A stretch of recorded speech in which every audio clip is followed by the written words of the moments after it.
Pourquoi devrions-nous pratiquer la méditation en groupe, en plus de nos exercices de méditation formels à la maison ou au bureau? Tout simplement parce que c'est un excellent complément à notre pratique. Pourquoi? Plusieurs points. Le premier, c'est le côté ludique, le côté fun, le côté agréable.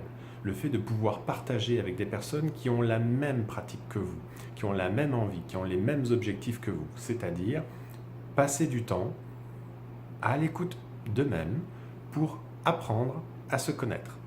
C'est pas négligeable, c'est pas rien. Donc l'intérêt, c'est ça. Le premier point important va être la notion de partage, d'échange.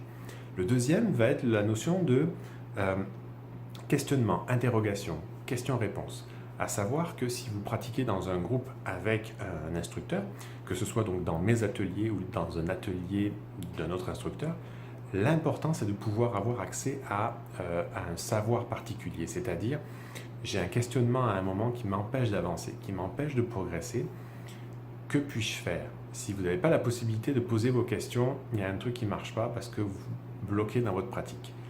Dans mes ateliers, il y a toujours un temps de réponse. Vous avez un large temps de parole exprès pour pouvoir partager vos questionnements, mais aussi vos découvertes, votre pratique et vos bons coups. Donc l'intérêt va être de pouvoir justement verbaliser, extérioriser ces questions-là. Ensuite, il y a effectivement le côté aide supplémentaire. Si c'est associé à un enseignement, c'est quand même pas négligeable. L'intérêt, c'est d'aller explorer pourquoi je fais ça, qu'est-ce que je vise, vers quoi on devrait aller. Non pas forcément un résultat, mais plutôt une direction, c'est-à-dire qu'est-ce qui devrait se passer, ou du moins qu'est-ce qui ne devrait pas se passer. Si vous avez un enseignement adéquat associé, c'est quand même plus facile pour vous pour suivre une progression plutôt que d'y aller à l'aveugle. Là encore, si vous y allez à l'aveugle, évidemment, au bout d'un moment, vous risquez de vous lasser. Donc, ce n'est pas le but. Le but, c'est de rester toujours dans quelque chose qui va être ludique, objectif, authentique et qui va vous permettre d'avancer.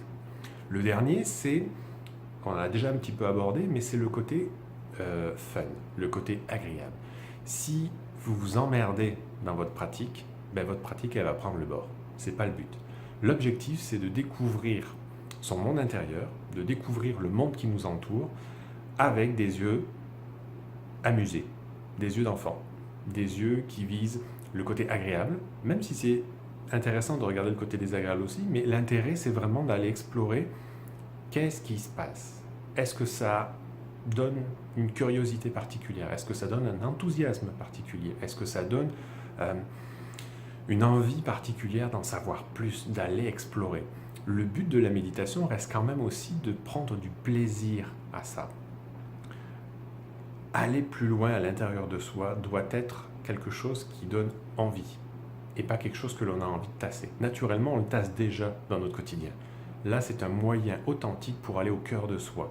Donc, je vous invite sincèrement à pratiquer, que ce soit seul chez vous de manière formelle ou tout simplement à travers un support quelconque qui va être un groupe ou une sangha, comme on appelle aussi, une communauté, peu importe. Je vous invite sincèrement à pratiquer, vous m'en direz des nouvelles. Ciao!